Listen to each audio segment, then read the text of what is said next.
We are really thrilled and excited today to have Steve Venna, who is one of our top agents and communicates and markets like crazy. We've asked him and he's agreed to share some really great ideas for you to help build your business. You know, communication is really the base of what we do. We don't just sell houses. We talk, we communicate with our customers to find out what they need, what they want, and how do we get the deal closed, and then beyond that. So Steve's going to share a whole bunch of ideas with you. And I'll let him set the rules as far as how he wants questions and things like that. So without further ado, you have Steve for the next 3 days. Awesome. Well, hello, everybody at Jones & Co. Great to be here. I'm excited to share with you some tips and techniques. Actually, I've been learning on my own too as well, and I've uncovered some expert tips that I just like to share with you today. Titling it Communicating Like a Boss. And so techniques for more effective emails and texts with your leads and other agents as well. As JJ mentioned, you know, communication is one of the #1 things that we do as agents. And it's, you know, challenging too, because we're trying to get our customers to open up and tell us, you know, what they really want. Sometimes we're not getting that information. And especially now with the market being shifting as it is, you know, people are even more uncertain. So if there's different ways that we could add into our mix of communications to help get that information and help move the deal forward. So that's what we're going to go with today. So anyway. How do you want them to answer questions? Chatting or how they come out? Both, actually, yeah. Feel free to, you know, chat and oh, sorry, that's my Siri talking to me. But, You told her. she talks way too much. Okay. Okay, fantastic.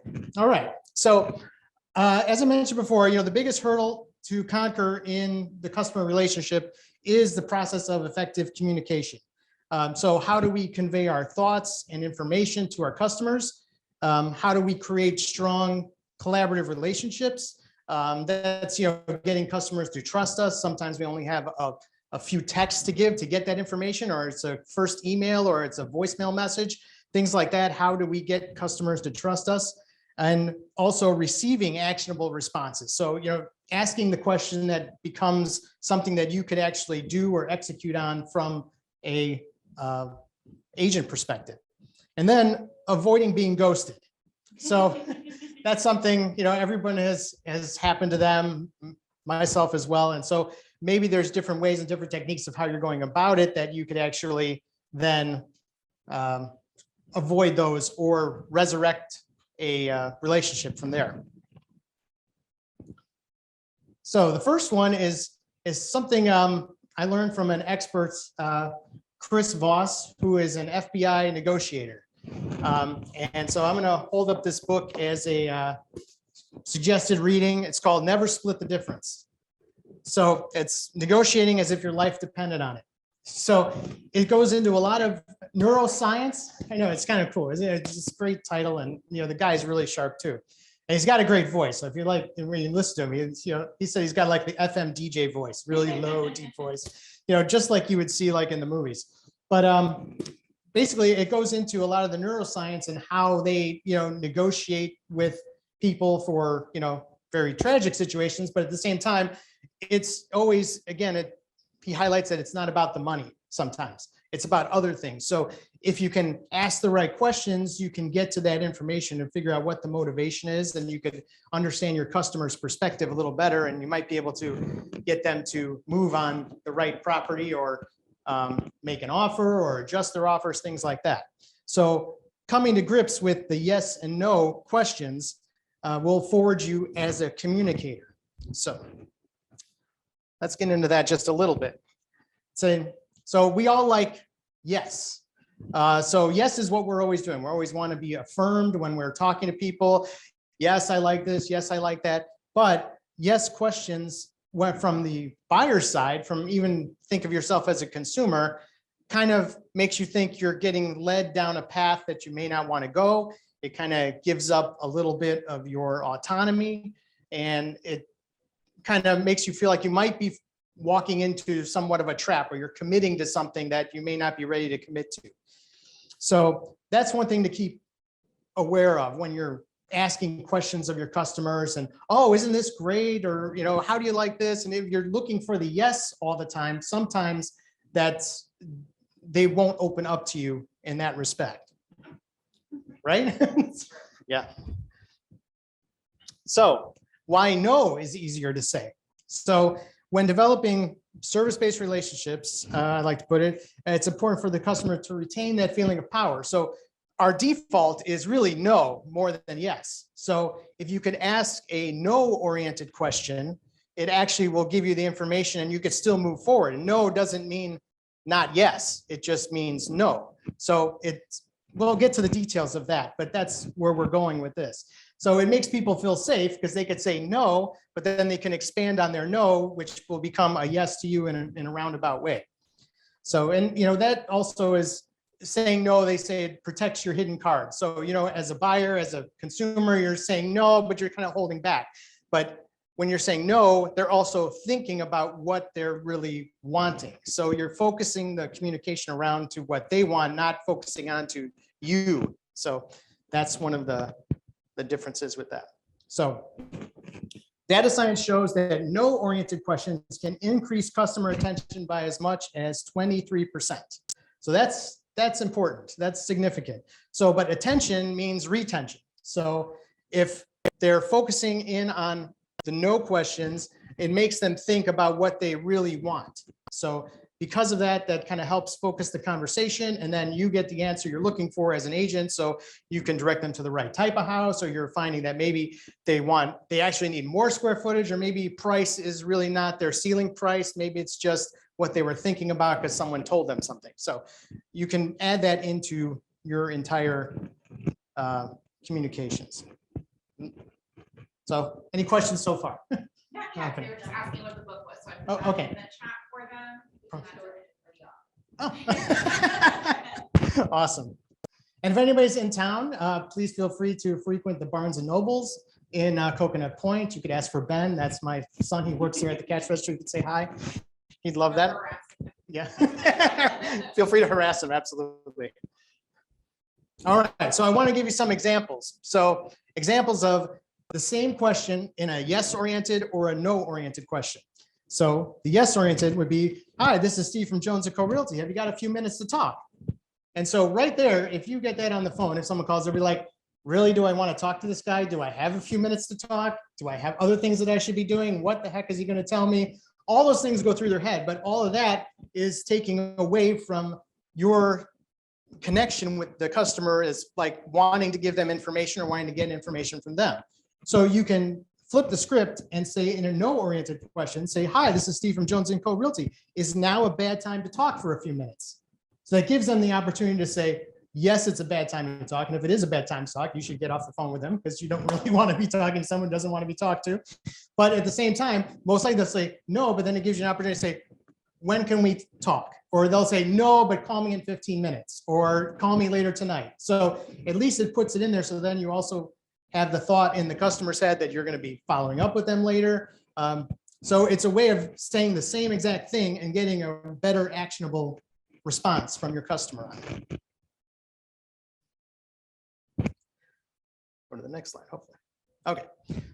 So the next one is same thing, yes versus no. So would you like to receive email updates with the latest listings? And they're like, no, I have enough spam. I don't want you sending me anything anymore. I just stop, or you could say no, say, would it be too much to send you email updates with the latest listings? So that's saying no, you get them to say, no, it's not too much. And then you could follow up and say, well, would it be too much to send it to you every day? Or how about 3 days a week, or just on Tuesdays and Thursdays, or things like that. But all of that kind of can help move it forward instead of just saying, yeah, don't send me anything. Just, when you see something, send it to me. And you get that a lot. So it's easier to try to get them on the routine because the more they see those emails, the more they'll stay connected to you. Everybody kind of knows how that works. So that's another way of building the yes versus no question. So the whole concept is just that for like a human interaction, it's easier to say no than it is to say yes. Correct. Yeah, it's like a default, we'll just say no, just because it's not that they're not open to it. It's just that human default of being protective. Yeah. It's like, I'll be safe if I say no, because nothing will change. The commitment of yes. The commitment of yes means, oh, now I owe something to this person or anything like that. So, yeah, so it's a nice way of kind of getting it across. All right, so then also another version of this is, can I schedule home tours for next week? And they'll be like, no, I have no time. I don't know when I'm going to build this in the schedule. Those are all the things that go through the other person's mind when you say that to them. So you switch it and say, are you opposed to meeting next week to tour homes? So then that gets to think, well, can I put some time into my schedule for doing that? When can I fit it in? Versus pushing it on them, and it gets them to say no, but it's an affirmative yes for you. So that's another way of doing it. So any other questions or on this, if you have any thoughts on some nodding heads? That's cool. But I mean, it's a big shift, and what they, in learning about this, you have to kind of change your own thought process about it, and one exercise that this gentleman I saw, which is really good, is, changing the way you're thinking about things is like, you try to do an exercise. Now, this is kind of a silly exercise, but the exercise is you put one thumb up and one finger out. Now switch it. So now your thumb finger becomes your front finger and the other one becomes your that. And now switch back. And switch back. And switch back. Right. Everybody's got finger guns on. Right, exactly, right. And it's not easy to do. And it actually takes repetition, and you have to like kind of do it slow and then do it again, right? But what you're doing is you're like retraining your brain how to connect the synapses and things like that. So by doing that, it's kind of what you're doing a little bit by these yes and no questions too, is you're like getting them to think in a little different way. And by kind of tweaking the message, it gets them to, focus what there is before going to their default. No, I don't like this. I only want this. I only want that. So if you can mix that into your communications, you're going to actually, help yourself and your customer kind of click and get together. And it also creates a little bit more of a bond, because then it pulls you out as a point of difference from somebody else. They're like, oh, I never thought of this, or, they're asking good questions, or and it gets them to think about, what they're doing in the whole sales process. So, all right. So this is a quote by Steve Jobs saying, focusing is about saying no. And that's what we're kind of talking about here, where saying no is what actually helps people focus on what they really want and how they could convey it. And it gets you then to uncover that information when you're talking with your customer. And then it leads to a better collaboration. And also, I believe it leads to a better conclusion and a transaction, because you're going to get somebody to say something and you're going to realize that maybe what they want is X versus Y, and that will allow you to look at other options. Maybe there's different homes in different areas or other things like that, that will lead to that transaction that we're all looking for. So, all right. So the number one reason to build no-oriented questions into your customer communications is decision fatigue. And they say this is a real thing, because there's only so many decisions you can make in a day, and especially, for us as agents, if, we're out and about, that's one thing. But if you're trying to sell your house and you have your full-time job, you're asked a whole ton of things. And so by the end of the day, you're like, I just can't figure out what I want. But by asking no-oriented questions, it actually extends the decision-making process, is what they say, because it allows the person to say no, but it actually is a actionable response that then you can work towards. So it gets people to a yes through no. So the rule is just make sure you try to add these in, especially if you're working with clients later in the day. So that's just a rule of thumb and just nature. And the other thing is that context matters. So no-oriented questions are most effective when strengthening existing relationships. So it's hard to, this is not really for a cold call and say, hey, are you opposed to this? Or are you opposed to that?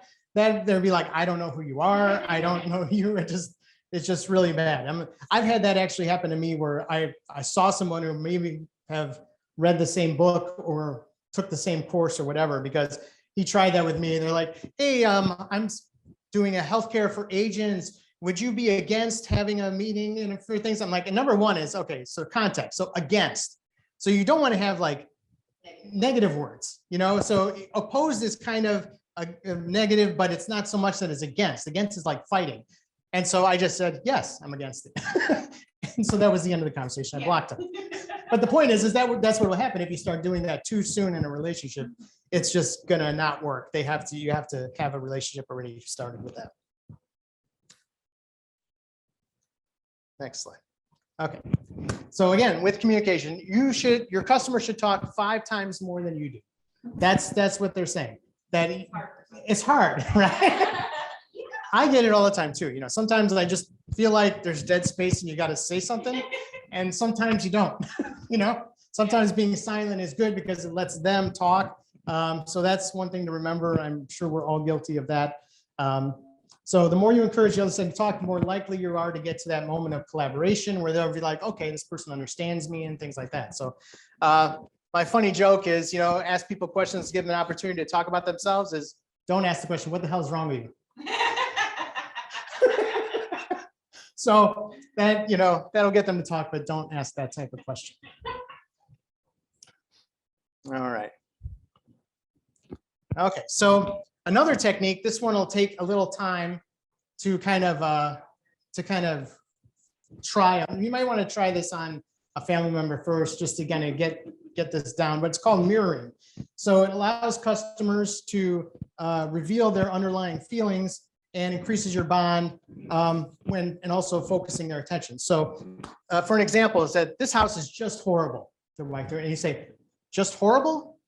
And so you just mirror that with a question and you get them to expand and say, oh yeah, this carpet reminds me of my grandma's house, blah, blah, blah, blah, blah. Or, oh my gosh, these drapes are bad.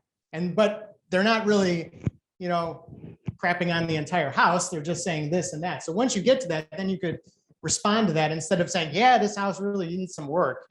Instead of saying that, you kind of get them to open up and figure out what that really is that's triggering that response. So try mirroring, try it, with family members and things like that. And, I wouldn't suggest your wife or husband, but do it physically. Yeah. As well, yes. like you're talking with your hands like that, Mhm. mirroring their body language, Mhm. and getting them on track. It'll be tough to follow me. I'm Italian. If you can follow me, I'll be like, what's wrong with you? I don't talk like that. Yes, I do. All right. Another technique is labeling. That's another way to facilitate, some clarity in their questions. The labels that, I've learned, they're called seems like, sounds like, feels like, looks like. So if you could remember those and build those into your responses, just to respond to someone, this house is just horrible. So your reply would be, sounds like there are things here that don't work for you. So it's a different way of responding to it and just trying to people like the feeling that they've been heard and they've been listened to.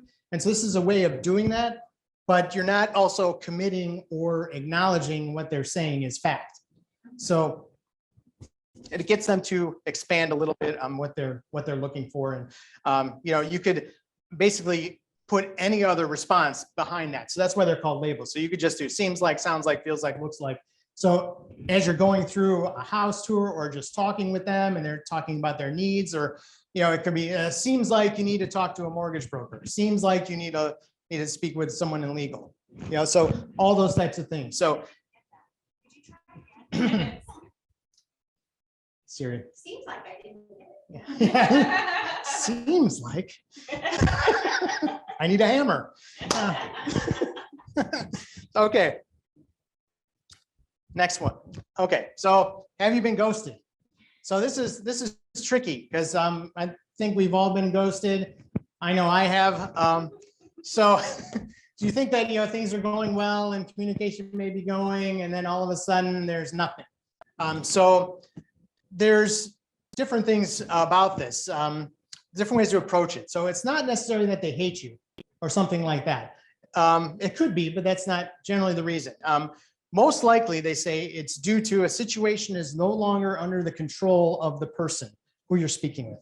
So it could be a number of things. It could be maybe, their job is not allowing them to move the way they wanted to, or that their financing is not working out, or things like that that are affecting what their decision was and their motivation maybe to move or to sell and other things. And then they just stop communication with you because it's, it could be just embarrassing, or they just are unsure of what the next step is. So it's not necessarily thinking that ghosting is that they're not hearing you, or you still can't do something with the relationship. The other one is, again, the not feeling listened to or a lack of bonding. So that could be too. I mean, there could be just personality things that you just don't get with each other, and that's okay. But sometimes it's just that maybe you were being a little too pushy, or maybe you just really weren't hearing what they were saying. And so there's a way to kind of try to restart that conversation with somebody. And there's a couple techniques here that I could share with you with that. So, so trying to bring ghosted customers back to life. They say you need to get the "that's right" response. So you need to get them to respond that you understand where they're coming from or what the situation is. So you need to basically, your next communication, you eliminate any sales pitch that you have, and you try to summarize their situation from their perspective. So everything that you've already had, your notes and what you're feeling, your gut feeling is on the customer, just kind of put it out there and see if they could get a response. That usually works to get them to do it. If you're doing it right and you feel the customer right, they might respond. The last resort, they say, and this is said to work. I haven't had to use it just yet. I've used it. I've used it. No. Just no. Okay, thanks. So the last resort is really you send a short text or an email saying, "Have you given up on it?" And have you given up on your home search in Florida or in Cape Coral, or et cetera, et cetera. So, but don't say anything more than that. Just keep it very simple. And that usually generates a response. I've used that and it actually worked, where it got somebody to say that, well, the stock market took a big hit and liquidity is not really there right now. I'm going to have to wait till January to maybe look.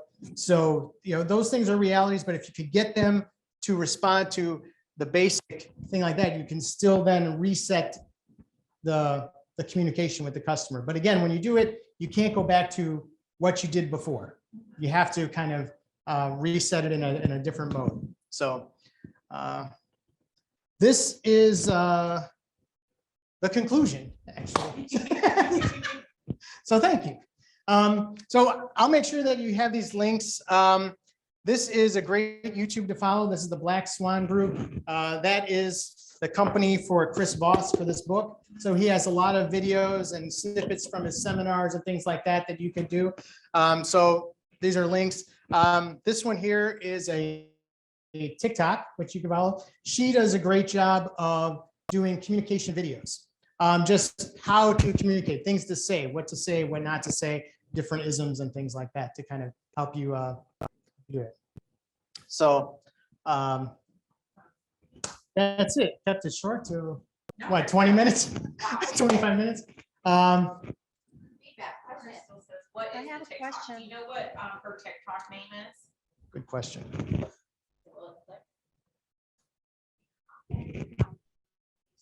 Can I just see your book one more Yeah. time? Off my. Let's see.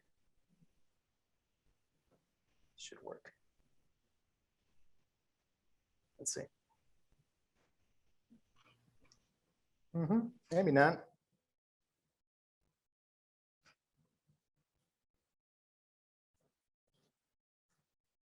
While he's doing all that, a reminder that this studio is available for you guys to come up if you wanted to run your own Zoom meeting, like for first-time home buyers or investors, or if you wanted to do it even for your family, just talking about stuff, use it. And remember, we've got a blog studio. I always keep calling it a blog, but it's a podcast. That's called a live blog podcast. So think about getting out of the box, using your TikToks and all that kind of stuff to get moving and reach across the airwaves, if you will, to potential customers. Let's see if I can cast this to this page.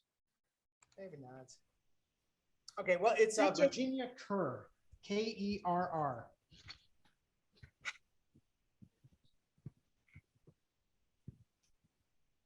Kerr.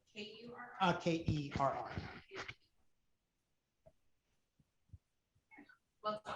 Okay. Crystal said thank you. Oh, you're welcome. You're welcome. Well, if you have any questions, feel free to reach out to me. I'd be happy to answer any questions and expand on any of the things that I've learned on it as well.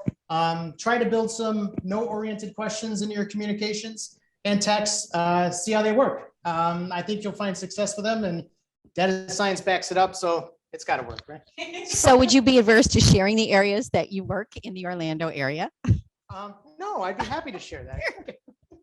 I live in the Villages, which is a 55 plus amazing area. It's the #1 55 plus, quite possibly in the world, definitely in the United States. There's 140,000 residents, 40 square miles, 54 golf courses, over 200 rec centers, probably 350 community pools that everybody has around the area. And each month there's 3,000 classes that people can sign up for around the Villages. Everything is golf cart accessible. You could take your golf cart to the store. You could take it to the town square, where there's 3 main town squares. There's 3.5 now, but there's 3 main ones. And there's live music from 5 to 9 every night. Happy hours from 4 to 5, 2-for-1 drinks. And yes, so that happens a lot. So We'll remember that from when we come up for FR in August. yes, absolutely. Yes, we could do that. There's still time to register, you guys, if you have not. Florida Realtors Convention and Annual Meeting Trade Show from August 24th through August 27th. And we are thrilled because NAR, the National Association of Realtors, is holding the big annual meeting in Orlando again this year in November.